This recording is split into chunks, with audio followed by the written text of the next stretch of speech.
হেপাহৰ ভোগালী বিহুলৈ মাজত মাত্ৰ 2টা দিন। যিমানেই সময়বোৰ কাষ চাপি আহিছে সিমানে মোৰ গাঁৱৰ ঘৰলৈ মনত পৰিছে। যেতিয়া মই সৰু আছিলোঁ, লগ সমনীয়া সকলোৰে সৈতে মিলি পেলাই দলপাৰ পথাৰত থকা সেই নৰা কাটি আনিছিলোঁ। আনি পেলাই গাঁৱৰ আগফালে আমি ভেলাঘৰ সাজিছিলোঁ। সেই তাহানিৰ দিনবোৰ এতিয়া অতীত হ'ল, স্মৃতি হ'ল। অথচ যেতিয়া মই এনেকুৱা পৰিৱেশবোৰ দেখোঁ, সেই তেতিয়াই মোৰ মনত পৰে। মোৰ পাছফালে আপুনি দেখিছে এটা ভেলাঘৰ আছে। এই ভেলাঘৰটো দেখি মোৰ ল'ৰালিৰ শৈশৱৰ সেই ধেমালিবোৰলৈ মনত পৰিছে। মাঘ বিহু আহিলে যে কত যে কাহিনী হয়, মই ইতিমধ্যে আপোনালোকক ক'লোৱেই। দলপাৰ পথাৰৰ পৰা আমি আনোগৈ নৰা, তাৰ বিপৰীতে আমাৰ ভৱেন বৰ্তাহঁতৰ বাৰীৰ পৰা মনে মনে চুৰ কৰি আনো কেঁচা বাঁহ, আৰু গোটেইখিনি মিলি পেলাই ভেলাঘৰ সাজোঁ। কাৰ ঘৰ বাৰীত ঢকুৱা আছে, কাৰ ঘৰ বাৰীত এই কলমাৱলী আছে, সেই গোটেইবোৰে আমি এটা সপোনৰ এটা খুব ধুনীয়া ভেলাঘৰ সাজোঁ। তাৰপিছত আমি পইচা তোলোঁ, কোনোবাই যদি 50 টকা, কোনোবাই 30 টকা, এনেকৈ কৰি পেলাই আমি 10-12টা ল'ৰাই মনে মনে আমি সকলোৱে মিলি পথাৰৰ মাজত ভেলাঘৰ সাজি উৰুকা খাওঁ। কিমান যে ভাল লাগে। তাৰপিছত চুৰ কৰিবলৈ ওলাই যাওঁ। চুৰ কৰিবলৈ ওলোৱা গৈ কোনোবাই যদি আমাক খেদে, আমি গোটেইখিনি দৌৰ মাৰোঁ। সেই কাহিনীবোৰ মই ইতিমধ্যে কৈছোঁ স্মৃতি হ'ল, আৰু যিমানেই কাষ চাপি আহে মোৰ গাঁৱৰ ঘৰখনলৈ মনত পৰে। সেই স্মৃতিবোৰ মনত পৰিলে ক'ৰবাত যে দুখ লাগে, কাৰণ মন গ'লে ঘৰলৈ যাব নোৱাৰোঁ। আজিকালি বিহু সভা এইবোৰতো এৰিবলগীয়া হৈছে, কিন্তু ক'ৰবাত সেইখিনি আমনি কৰে।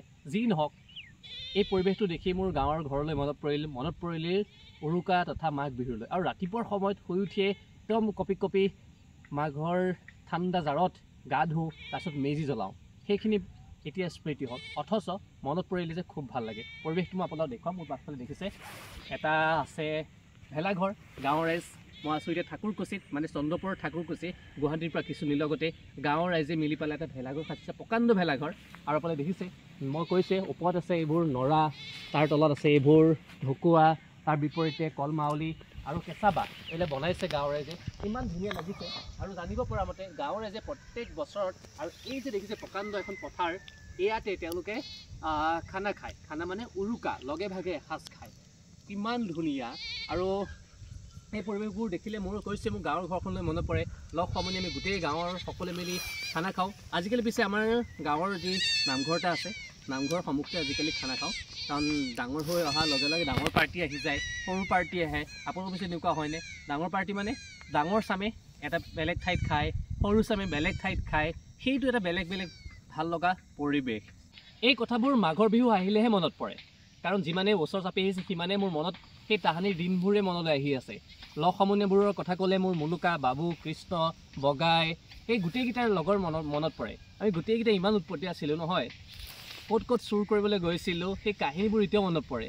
কাৰণ আমি মনতে ভাবিলোঁ আজি আমুকৰ ঘৰত আমি চুৰ কৰিম। চুৰ কৰি মানে ঘৰৰ কাৰোবাৰ জপনাখনকৈ উঠাই দিলোঁ, বা কিবা কিবি বস্তু লৈ গুচি যাওঁ। ৰাতিপুৱা যেতিয়া হুলস্থুল লাগে, আৰু ৰাতি যেতিয়া ঘৰৰ মানুহে গম পায় গৃহস্থই যে চুৰ কৰিবলৈ আহিছে, আমাক খেদিয়ে বা টৰ্চ মাৰি পেলাই আমাক যেতিয়া ঐ কোন বুলি কয় আমি দৌৰ মাৰোঁ। সেইবোৰ এতিয়া বৰ্তমান স্মৃতি হ'ল। এতিয়া সেই কিন্তু দিনবোৰ ৰোমন্থন কৰিলে কিবা এটা ভাল লাগে। বিশেষকৈ মনত পৰি যায় এই পৰিৱেশবোৰ দেখিলে। মই ইতিমধ্যে ক'লোৱে আপোনালোকক ঠাকুৰকুচিত আছোঁ। আজি এই পৰিৱেশটো দেখি হঠাৎ মনত পৰিলে, আৰু মনৰ কথাকেইটা আপোনালোকক শ্বেয়াৰ কৰিলোঁ। আশা ৰাখিলোঁ আজি এই ভিডিঅ' চাই ভাল পালে। যদি আপোনালোকৰ এনেকুৱা ধৰণৰ কাহিনী আছে ইণ্টাৰেষ্টিং, তেনে তলত কমেণ্ট কৰি জনাবলৈ নাপাহৰিব। অতি সোনকালে আন এটা ভিডিঅ' লগ পাম। আজিলৈ মানে ধন্যবাদ।